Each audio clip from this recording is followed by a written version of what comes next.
Which backup running backs are out there on your waiver wire that could be league winners this year, and who should you pick up?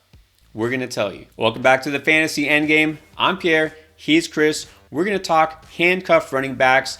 These are those insurance policies, the backups that you think really have no standalone value. Now, we're not going to talk about those guys who are in a timeshare or those obvious, players like Tony Pollard, A.J. Dillon, guys who are already seeing a lot of work. We're talking about players that only have value if something happens to the starter, and they are widely available, meaning you could go probably pick them up right now because nobody else has them. All right, Chris, let's start with the top tier. These guys might seem kind of obvious because they have had fantasy value in the past, and we know the path for them. But let's start with Alexander Mattison, a guy, look, we've seen Dalvin Cook with injuries, not to mention specifically last year during the playoff time when Cook kind of let us all down. Is anything different this year for Mattison? He's been a little bit more involved. Cook maybe not having his best season personally. Do you think that he's just as valuable as we've seen in the past? Maybe not quite as valuable as we've seen in the past because this Vikings team is not a run-first team anymore. It's a pass-first team, but still, we know if Dalvin Cook goes down, Alexander Mattison walking into a workhorse role, it's a good offense. He'll have opportunity to score. He's got to be, if not the number one handcuff in fantasy, he's right there at the top. So definitely Mattison, a must-have handcuff if you have the space because RB1 upside every single week if Dalvin Cook goes down. Very talented player. A lot of people surprised that he hasn't been traded or acquired by another team because he could be a starter for a lot of other teams. So definitely if he's out there, someone you should consider making space for. The other one who maybe could lay claim to being the top handcuff would be a guy that was drafted as a starter in fantasy leagues everywhere this year and who was the starter for the 49ers. And then they went and acquired the guy who's maybe the best running back in football. That would be Christian McCaffrey. So let's talk about Elijah Mitchell. Do you think that he has a path to kind of regaining his form if he has the chance? He definitely does now. There was some concern, after they traded for Christian McCaffrey that even if Christian McCaffrey got hurt, would it just be Elijah Mitchell or would it be Jeff Wilson or would it be a combination of the two? Well, you don't have to worry about that anymore because Jeff Wilson is gone. I don't think we have to worry about Ty Davis-Price or anybody, Jordan Mason, any of these rookies. If Christian McCaffrey goes down, it's going to be all Elijah Mitchell, and we know what he can do. We know what he's capable of, so he's got to be right there with Alexander Mattison as one of the most valuable handcuffs in all of fantasy.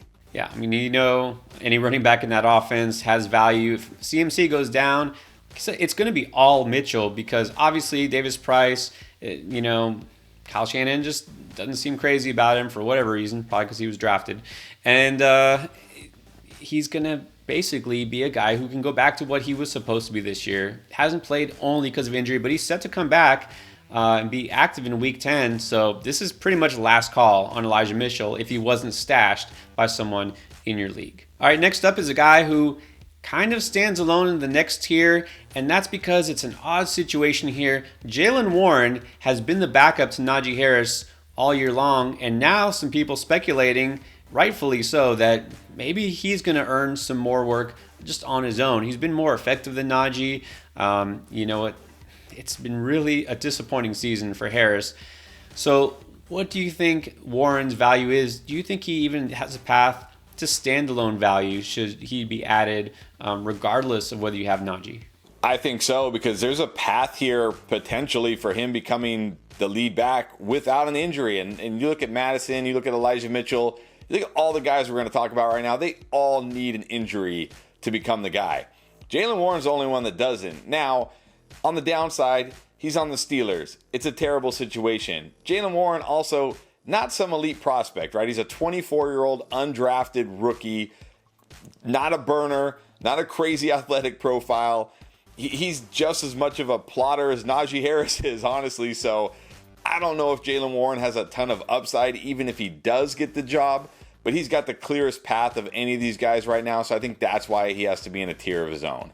Yeah, you said it. That's the thing is what makes his situation any different? He's still on a team that's not great offensively, not a very good offensive line. And he's not some guy who can rip off these huge runs with his blazing speed. That's just not what he does. So I get that if you need a running back, maybe Warren can get you something. I just don't see the path to upside. So I would only view him as a handcuff right now and really not too high-end one. But at least there's some value there, unlike some of these other guys who really, like you said, just need an injury. All right, next we have a tier with some players that, again, are kind of dependable backups, but just aren't seeing work because the starting running back ahead of them is so good. Now, out of these players, we have Samaje Perine, JaMycal Hasty, Matt Breida, and Rex Burkhead. Pretty much familiar names here, all veterans. If you had one roster space to grab a handcuff, who do you prefer? I think I got to go with the Warrior, Matt Breida, simply because we know he's going to step into a 3-down role. He's a great pass-catching back. He's got speed, he's got burst, he's got that athletic profile.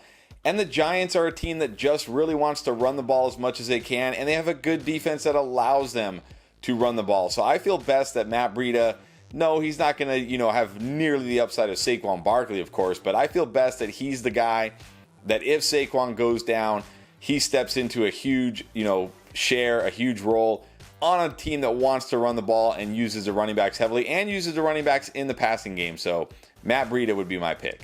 I figured. I know you're a Matt Breida fan, and look, he's definitely got the juice. Not a guy you think would come in and get 20 carries a game because, that's just not part of what he does usually. He tends to break down at times, but he doesn't need that much volume. So I like Breida's upside, but I'll go with a guy who I think can handle more of the load and I think is on a better offense. That's Samaje Perine.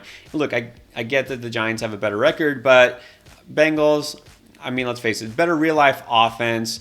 And the thing with Perine I like is that he is used as a pass catcher. We know Mixon has been catching a ton of passes this year. If Mixon is out, then we know Perine will step right in and be the guy. I really had some high hopes for Chris Evans. Thought he could be a guy who kind of stepped up, and he hasn't. So it's pretty obvious Perine is going to be the guy who's next in line. And we've seen him get a lot of touches when Mixon has been absent, which hasn't been a lot lately. But again, with all the carries that he's getting, all the touches, you figure the tread on the tires there might start wearing out a little bit. So Mixon is definitely a guy you're going to have to keep an eye on, and Perine is somebody who could be a very nice fill-in for him. Then finally, let's talk about some guys that are really deep league options, or if you just have really deep benches. If you have the starting running back for either of these players, you might want to consider putting that insurance policy in place. So we got Derrick Henry and Josh Jacobs, two of the best fantasy running backs in the league. If something happens, are you going to go out and add either Zamir White or in Tennessee, is it Dontrell Hilliard or is it Hassan Haskins or both? What do you do? Yeah, well, definitely, I think in Las Vegas, if Jacobs goes down, Zamir White is going to be the priority add there because he fits the profile of a lead back more than anybody else on that roster. Tennessee's the one that's a little difficult to figure out. My initial feeling, and the feeling I've had the whole time, is Hassan Haskins. Think about like Carolina right now.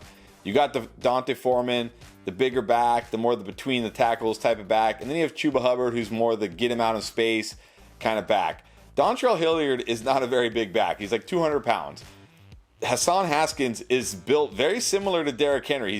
He's tall, he's big, he's a physical runner. I'm not going to say he's as good as Derrick Henry, of course, but he's more built that way. So I think what we're going to see is probably Haskins filling that early down, between the tackles runner, with Hilliard still more of the change of pace, pass catching running back. So again, I compare it very much like Dante Foreman and Chuba Hubbard in Carolina. I myself would probably slightly prefer Haskins because, again, Tennessee's a team that wants to run the ball as much as they possibly can.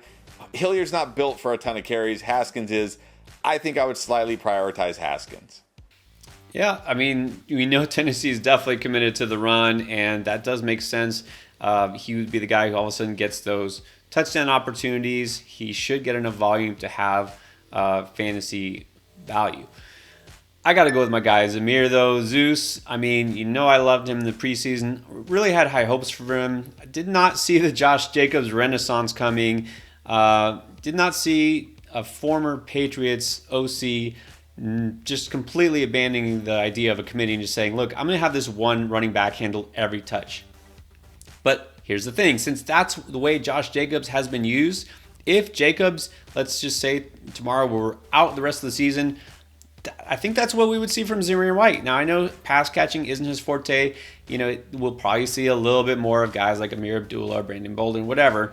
But Zeus would get a ton of carries, all right? And so I think the upside is there for him. I know he's a talented runner, so I like him as a strong insurance policy for Jacobs. Those are some of the top running back handcuffs that you should be looking for on the waiver wire. Of course, we have you covered for waiver wire advice, trade advice, and start sit on our Week 10 playlist. Check it out. Everything you need to win in fantasy.